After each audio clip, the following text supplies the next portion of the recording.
Hola Rosina, ¿cómo estás? Soy Hola, Rosina Alcántar. Me da mucho gusto tenerte aquí de nuevo. Soy parte del grupo de Redige. Tú también eres parte. Cuéntanos un poquito de ti. bueno, gracias Romina, gracias por esta invitación. En primer lugar, para mí es un honor pertenecer a Redige, esta red tan importante, para eh, promover una vida libre de violencia para las mujeres. Y pues bueno, en relación a eso, justamente yo tengo, pues, que será muchos años, 20, 30 años, acompañando a mujeres sobrevivientes a las violencias que ejercen sobre ellas sus parejas o exparejas principalmente. Y en este proceso de acompañarle durante muchos años, fueron visibilizándose para mí a sus hijos e hijas como víctimas directas del maltrato y las múltiples violencias que ejercían contra sus madres. Y es a lo que me he dedicado fundamentalmente durante muchos años, acompañar a esas mujeres y también a sus hijos e hijas. Claro.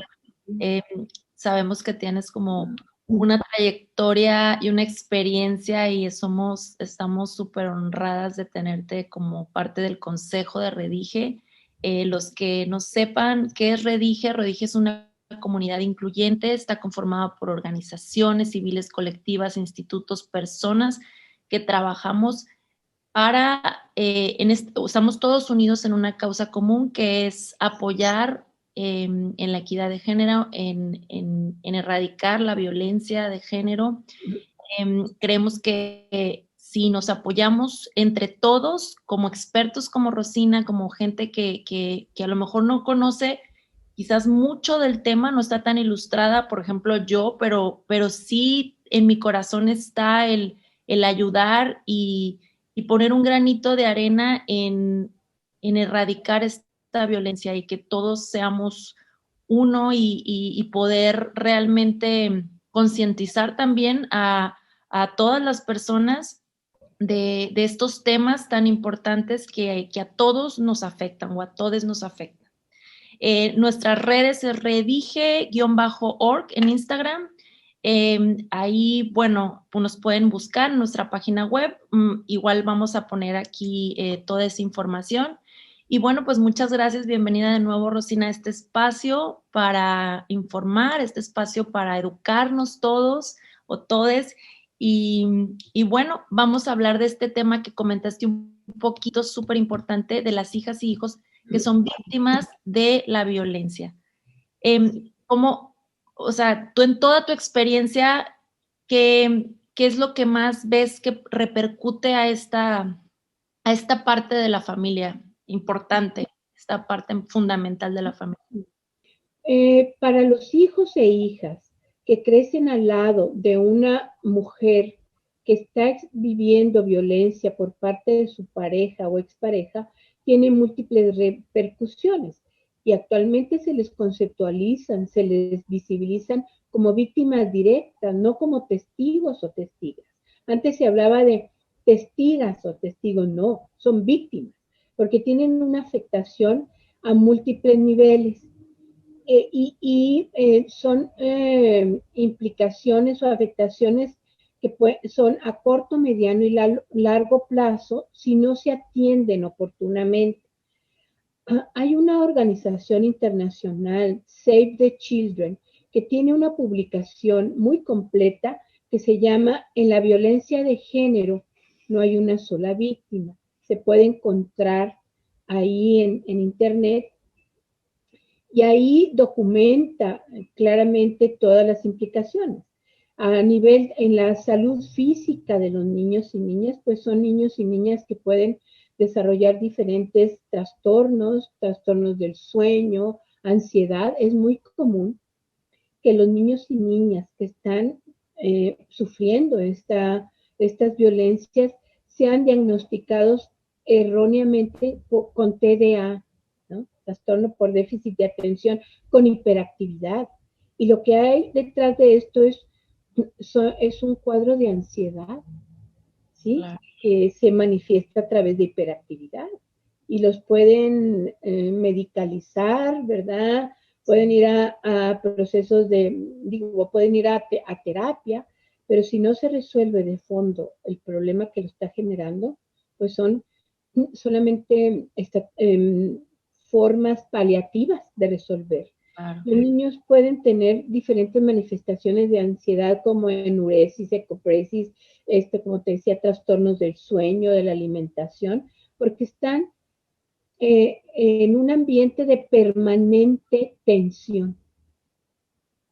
Los niños y las niñas, igual que sus madres, nunca saben, no tienen claro, decir, bueno, me voy a contradecir un poco, pero bueno, están sujetos a una tensión continua porque en cualquier momento puede haber un estallido agudo de violencia que no sea necesariamente física. Nosotros normalmente asociamos la violencia con golpes, ¿verdad? Es decir, violencia física directa a alguien. Y un estallido agudo de violencia puede ser un estallido agudo de violencia en el que el padre o el padrastro o la pareja de la madre llegue, azote puertas, rompa a puñetazos las puertas interiores, patea a la mascota de la casa, aviente el mantel, es decir, hace distintos destrozos sin que toque a alguna de las personas. Pero ese estallido agudo, claro. Es un estallido agudo de violencia porque tiene impactos psicológicos, el miedo que genera en las personas que están en esa escena.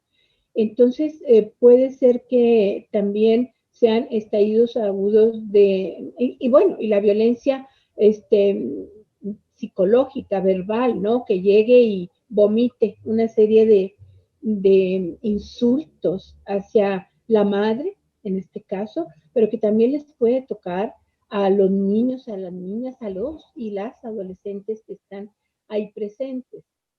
Entonces, bueno, esto va a generar síntomas de ansiedad, pero también síntomas psicosomáticos, enfermedades psicosomáticas que van presentando tanto los niños, las niñas, como sus madres. Y bueno, pues va a afectar no solamente en el ámbito familiar, en la escuela. ¿Qué pasa con esos niños y esas niñas que llegan a la escuela? Generalmente los estallidos, muy frecuentemente, sobre todo los estallidos agudos de violencia física, se dan por la noche, en la madrugada. Y los niños y las niñas están en una situación de permanente tensión donde probablemente no duermen, ¿sí? Claro. O dormiten. ¿Qué va a pasar al día siguiente que tienen que ir a la escuela? Van a estar cansados, agotados, emocionalmente. Exactamente. Claro. Esto va a repercutir en el rendimiento escolar, ¿verdad? Y también va a afectar las interacciones con sus pares y con las maestras o los maestros. Es decir, hay social, ¿verdad? Cualquier interacción social. A veces vemos al niño que no tiene amigos, que no tiene personas que, no sé, normalmente un niño pues es social y el niño que no empieza a tener esa interacción con los demás, pues, ¿qué está pasando ahí? Algo debe estar pasando. Así es, y entonces algunos tenderán a aislarse, otros pueden tener manifestaciones de agresividad. ¿Sí? El bullying ahora muy conocido. Exacto. Y entonces, como eso no lo pueden descargar en su casa, en su familia, vienen y acá en la escuela van a descargar esa frustración, ese enojo, ese coraje de ver cómo maltratan a sus madres, pero también a veces, con el maltrato es hacia ellos directamente, ¿no? A través de golpes, también de insultos. Me ha tocado escuchar testimonios muy conmovedores y estremecedores de niñas, sobre todo, que desde muy pequeñas han intentado defender a sus mamás. Y relatan ellas, ¿no? Relataban estas niñas como ellas cuando veían que su papá iba a llegar, o sea, ellas ya iban identificando ciertas señales que a ellas les iban confirmando que venía un estallido agudo de violencia, ¿no? Viernes o sábado por la madrugada, no llegaba el papá, el viernes, de verdad que normalmente se asocia a la ingesta de alcohol, que no es la causa, sino un detonante posible, ¿no? Entonces, cuando veían que ya se hacía tarde y no llegaba el papá, tengo el relato de Lupita, una niña que nos comentaba ahí frente a su mamá, que su mamá se conmovió al escucharlo, porque nunca lo había ella identificado como tal. Iban conmigo a terapia familiar la mamá y Lupita y su hermanita menor.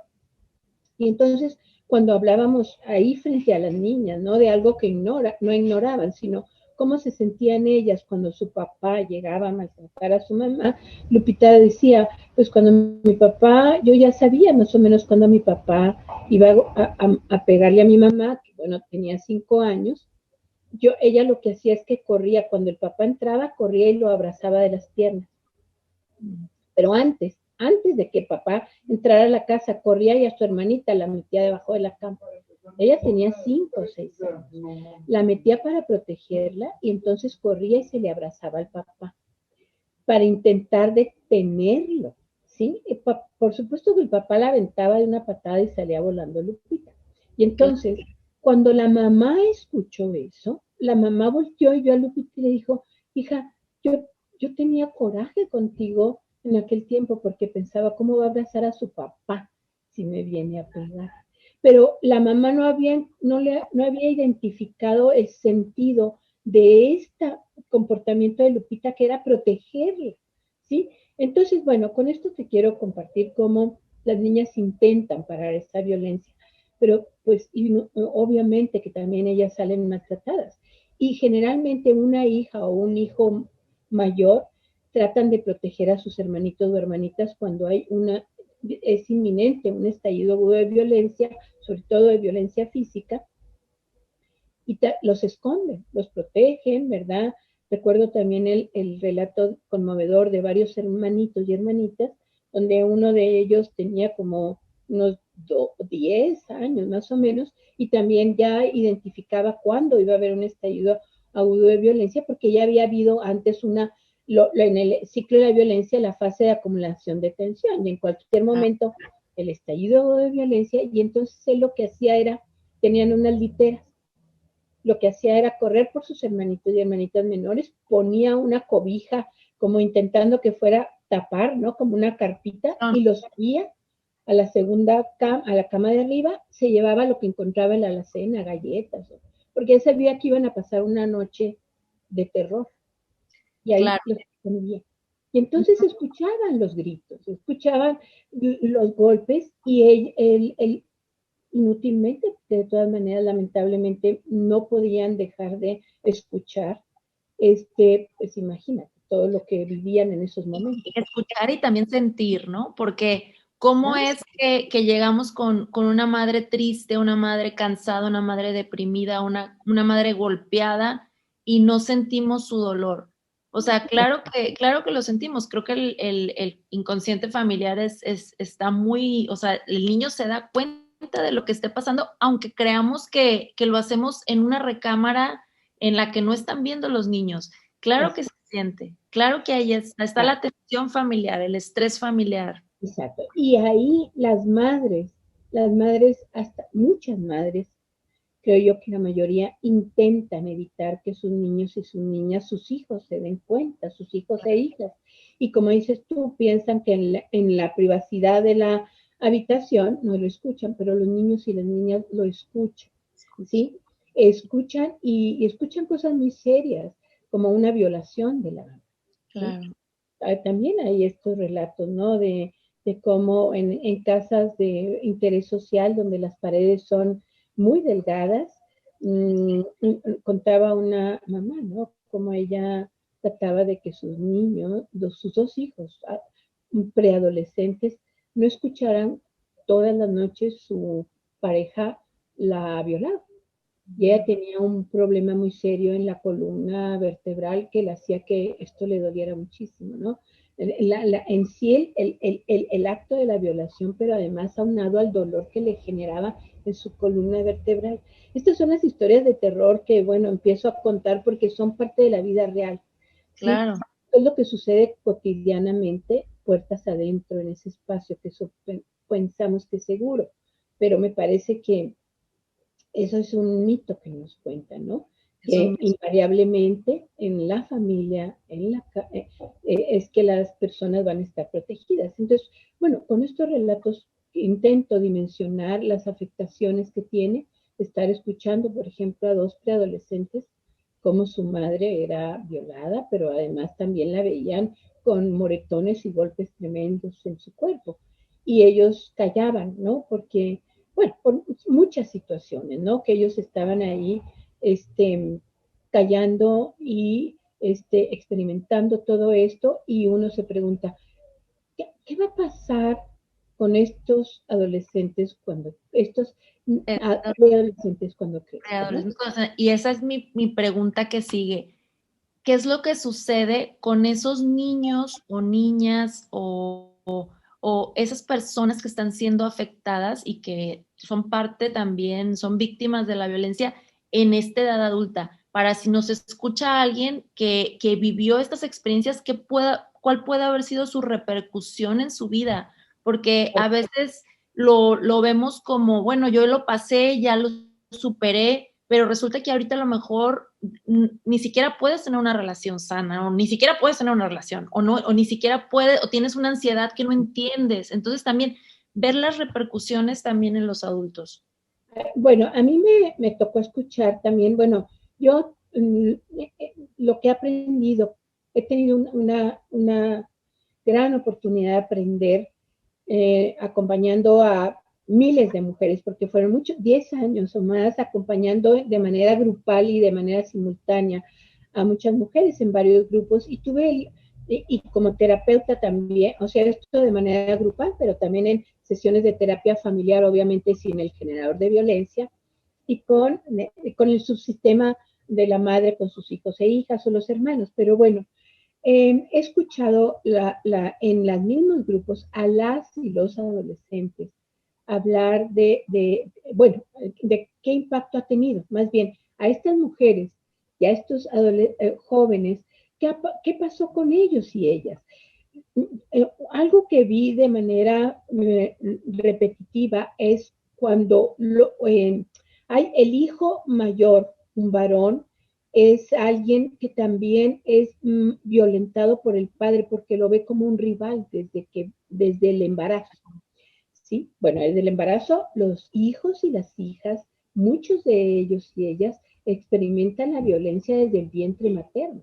Hay Claro. investigaciones que hablan de cómo el primer incidente agudo de violencia física se da durante el embarazo, porque la celotipia es parte del comportamiento de un hombre dominado por ideas machistas, y entonces empieza a dudar de quién es ese producto, ¿no? Del ¿De quién embarazo. es? O también cómo se va a comportar su mujer, su esposa después, si ya no va a ser el centro de atención. También me ha tocado, o sea, Así. cosas Y entonces que hay testimonios de mujeres que relataban cómo si su bebé lloraba en la madrugada porque tenía necesidad de ser amamantado o alimentado, le prohibía su pareja y la tenía ahí. No te vas a levantar. Y uno diría, pero qué madre tan desalmada, ¿cómo puede no atender? Pero es que hay que contextualizar el miedo que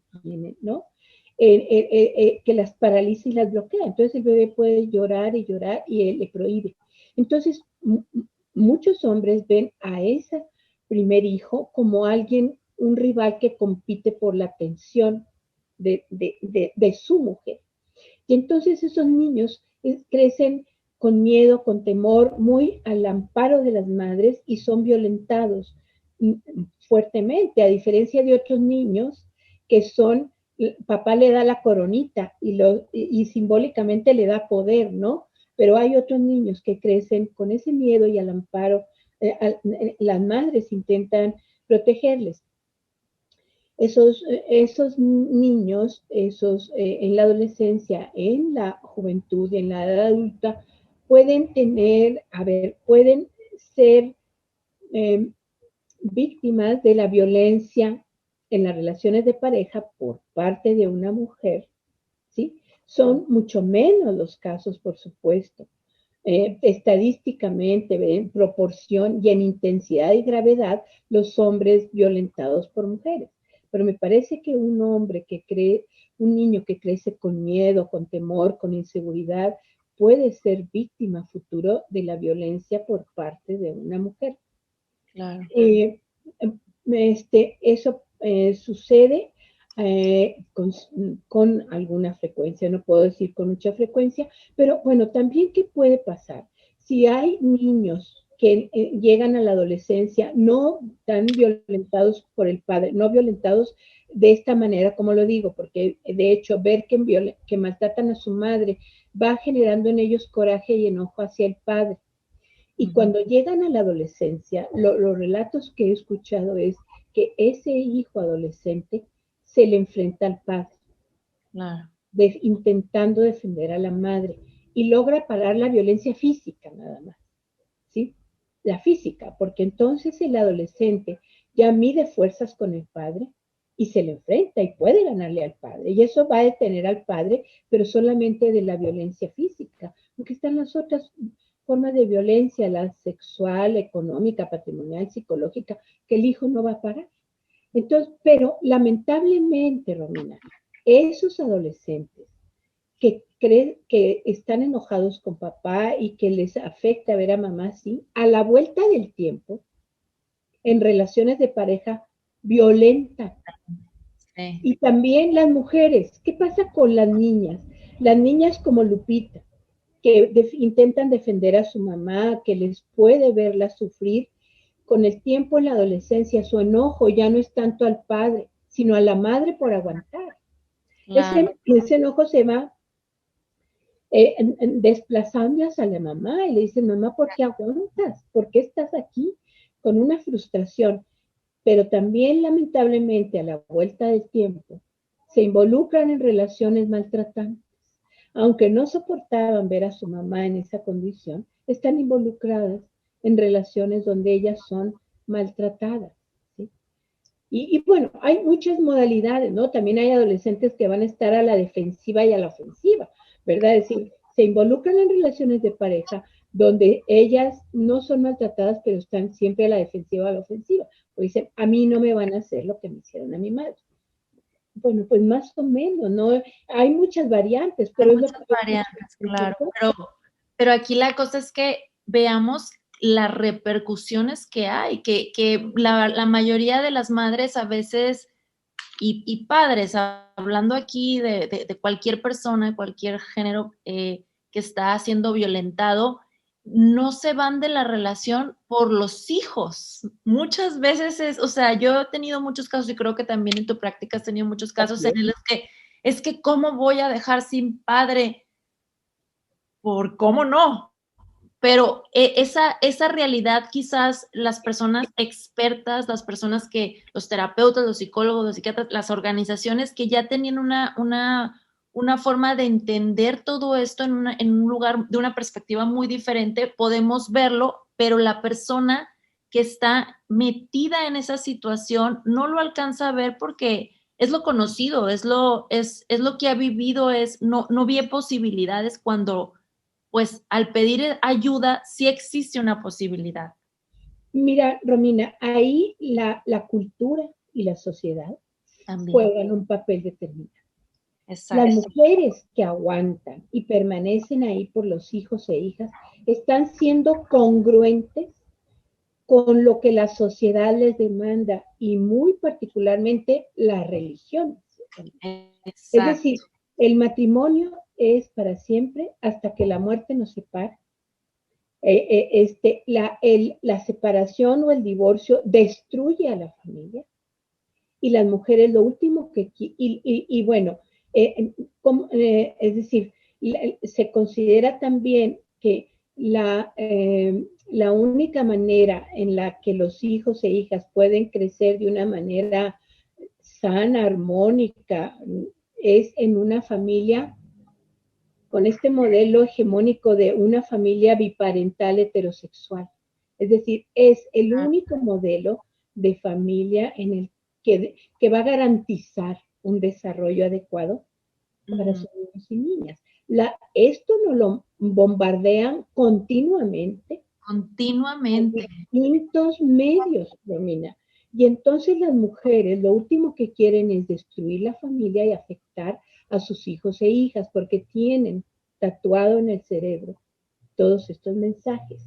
Y entonces esto es liberador para ellas cuando uno reflexiona. ¿Por qué las mujeres permanecen en esas relaciones? Y obviamente su principal argumento es por mis hijos e hijas. ¿Sí? Y entonces cuando uno les invita a reflexionar esto que tú y yo estamos hablando, para ellas es liberadora. Liberador porque entonces dicen es que no soy tonta, no fui, no afecté, o sea, no fue intencional, es que estaba actuando de manera congruente con este entorno machista, ¿sí? Un entorno todavía dominado por el modelo de familia que nos impone la ideología patriarcal, que es este que te mencionaba.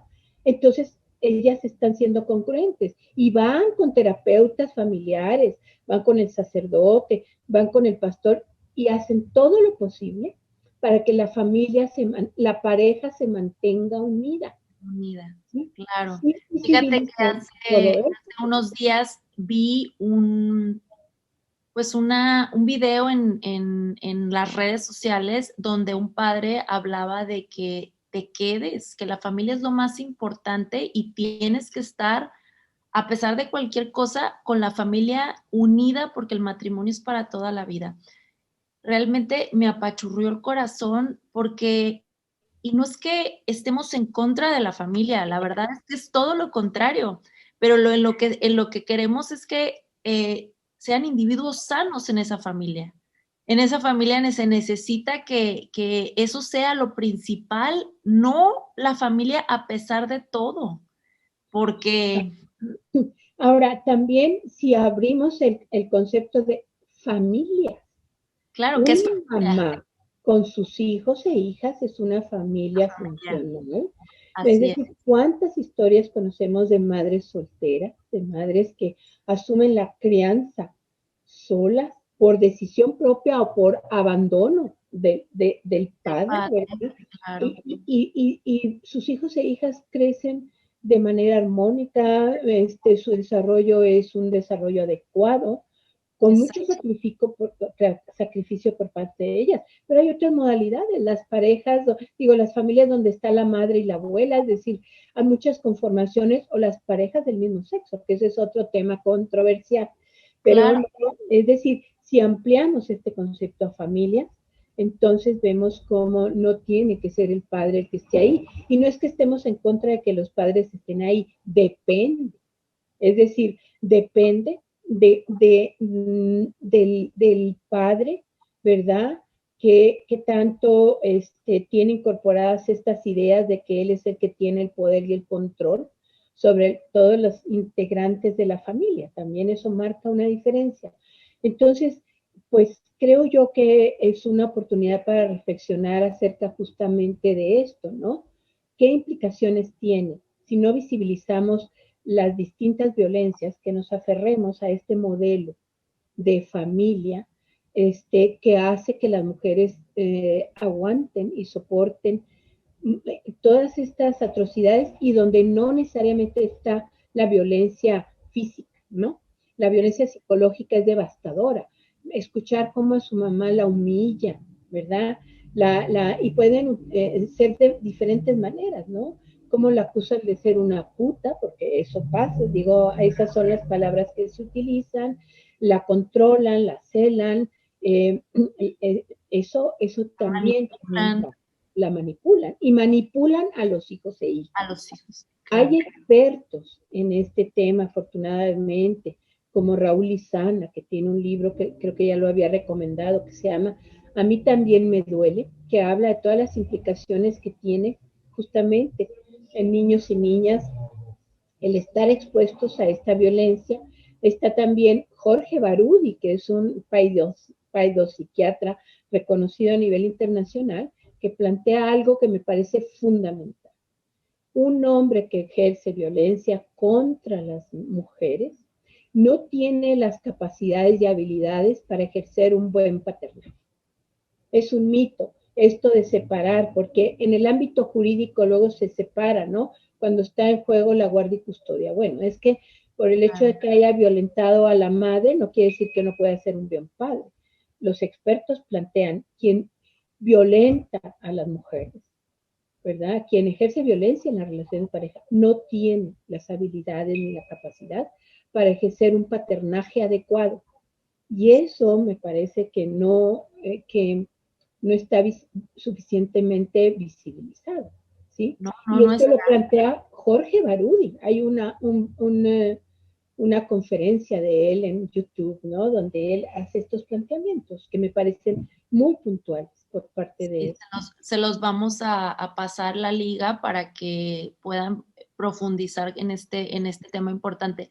Y la verdad es que no somos conscientes de que, y aquí viene la otra pregunta, creo que importante, porque lo mencionaste hace un rato, pero se me hace muy bueno recalcar y hablar más del tema, de que las mujeres están incapacitadas a veces de salir de estas relaciones y se sienten muy culpables cuando están viendo o salen. Las personas que ahorita en este momento estén diciendo, yo he pasado por violencia y mis hijos por consiguiente también, entonces les entra más culpa y o sea, le hacen como las congelan, le iba a decir, le hacen freezing, realmente se congelan y no tampoco saben cómo salir de ahí. ¿Qué podríamos decirle hablando de la culpabilidad de que sienten las madres o los padres que han soportado este tipo de violencia ahora que dicen, mis hijos están pasando por esto por mi culpa, porque yo aguanté? ¿Qué podríamos hablar de eso?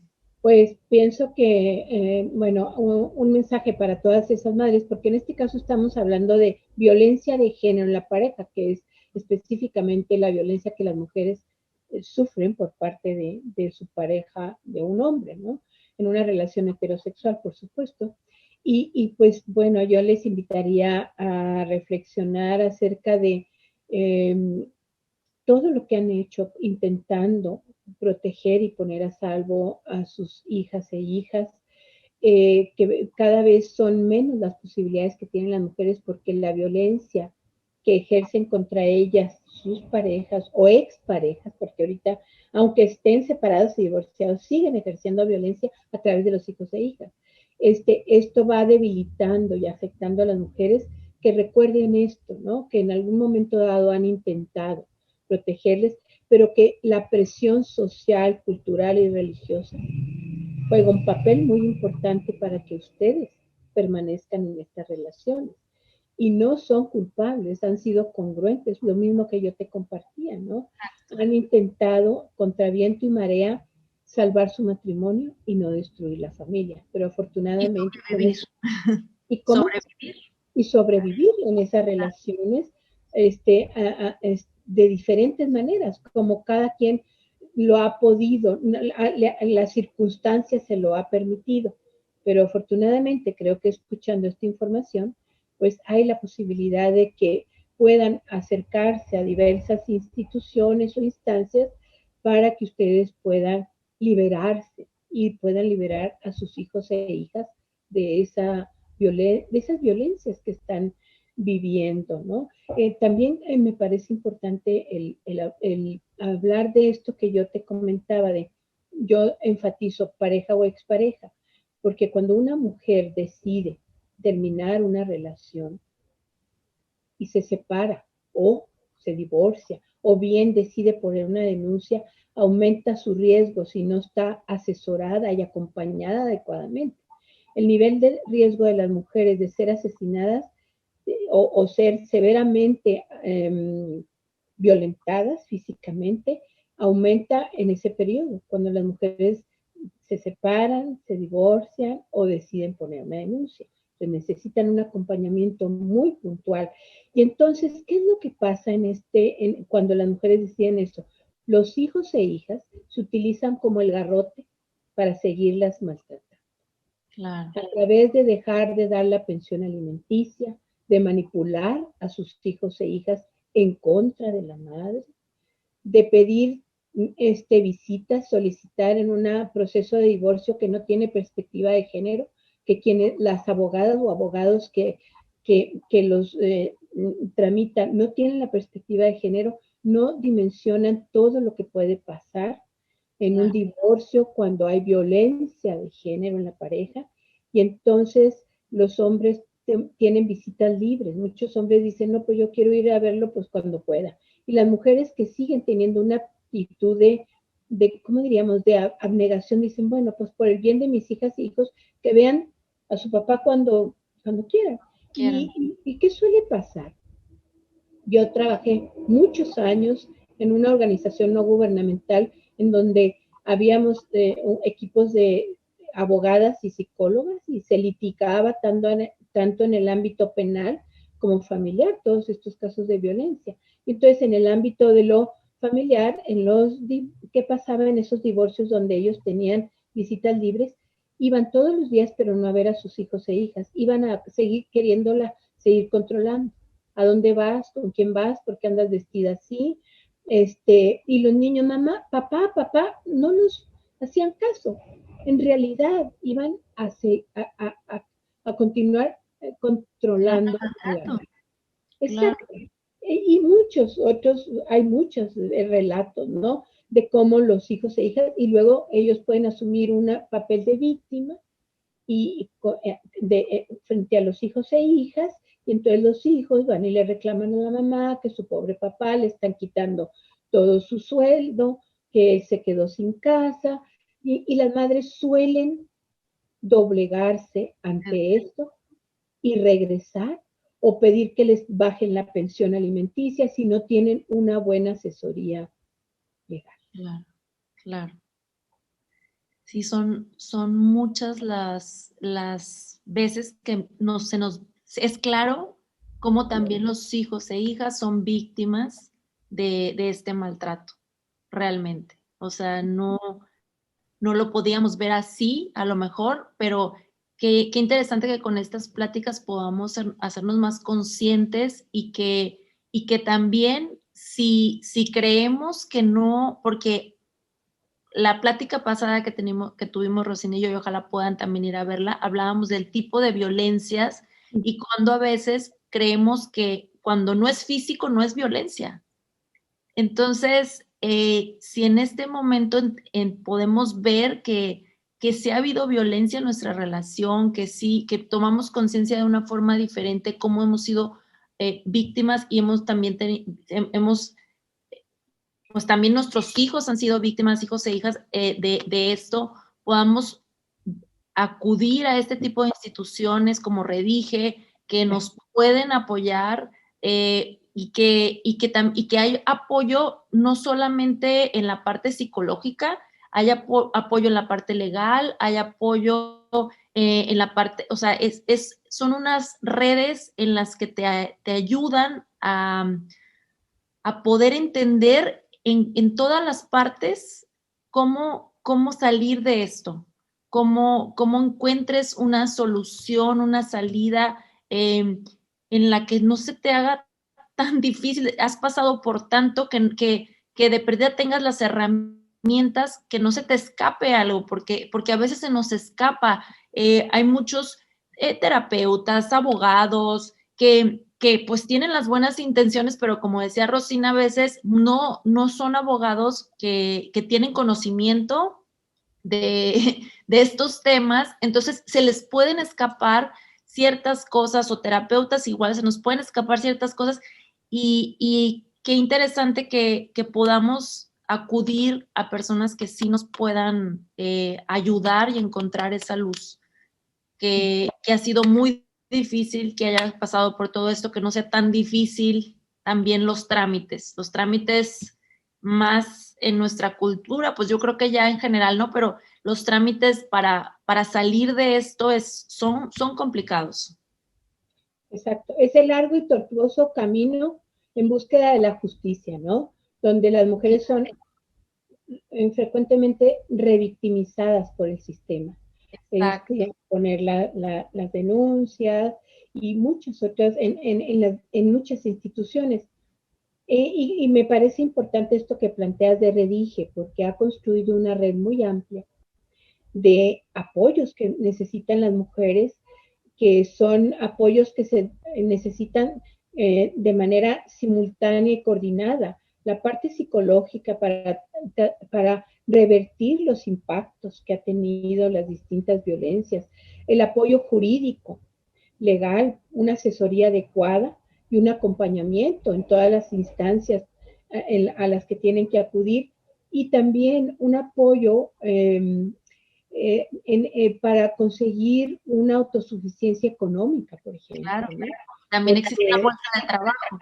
Exacto, una bolsa de trabajo que les va a permitir ir logrando paulatinamente esa autosuficiencia económica que les facilita de alguna manera la toma de la decisión si es que deciden separarse de su pareja, ¿no?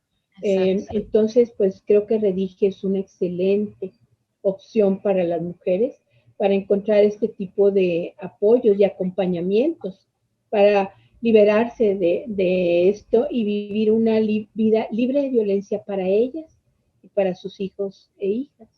Y bueno, Romina, quisiera agregar nada más que esta violencia que ejercen contra las mujeres, sus parejas o exparejas, no solamente afecta a niños, niñas y adolescentes, creo que nos afecta a las personas de todas las edades.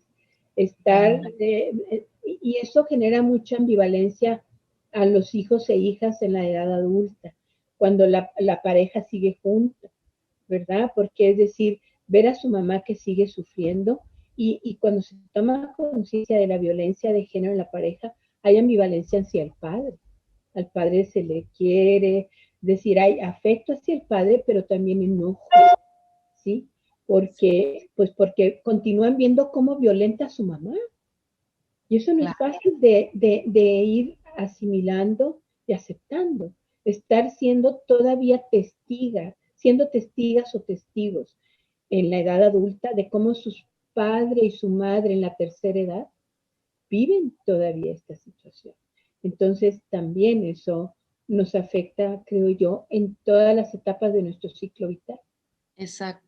En todas nuestras etapas de nuestro ciclo vital. Eso es importante que veamos porque aparte salimos de nuestra casa, pero salimos físicamente y todavía nuestras emociones están en casa de nuestra madre, pero es que si mi papá llega así borracho esto y le vuelve a pegar y no vivimos una vida plena, una vida tranquila, una vida en paz, pudiendo escoger nuestro propio camino de vida, es difícil para estos hijos e hijas poder salir a una vida plena cargando toda esta violencia que hubo en nuestra casa o que existe todavía en nuestra vida. Y hablando de esto que comentas, también todas las personas que viven en esa casa, ¿no? Porque a veces también está la abuelita y que la abuelita le dice, pues quédate porque, pues si no, ¿cómo vamos a comer? Y te casaste para toda la vida y yo no te voy a apoyar. ¿Cuántos casos de madres que no, su familia no los apoya porque tienen que estar ahí toda la vida? O sea, podemos estar aquí extensamente a hablar de la falta de apoyo y la falta de empatía, pero realmente no es por falta de amor de estas madres, es falta de conciencia, no creen ellas que deba suceder por esas creencias tan arraigadas, como dices, en la sociedad, en la cultura, en la religión, y pues creen que es lo mejor para ellos. Exacto. Y bueno, Romina, también me parece importante aclarar que los representantes de las religiones, ¿no? Que son, pues, hombres como que han crecido en esta cultura machista, patriarcal, y que en general las religiones son sistemas patriarcales, muy claramente, ¿no? La jerarquía, quién tiene el poder, la autoridad, los hombres, pero que afortunadamente también cada vez hay más sacerdotes, pastores o representantes, son las religiones más comunes, ¿no? Aquí en nuestro país. Y también han cambiado su postura. Y también oigo con satisfacción cómo hay mujeres que dicen, no, mi confesor me dice, oye hija, Dios no te quiere ver sufrir así, no tienes por qué aguantar, ¿sí? Eso también es alentador, porque creo que esos hombres están cambiando su postura con respecto a que la mujer tiene que ser sumisa y abnegada. Y eso tiene un impacto favorable en esas mujeres para las que su confesor tiene la última palabra.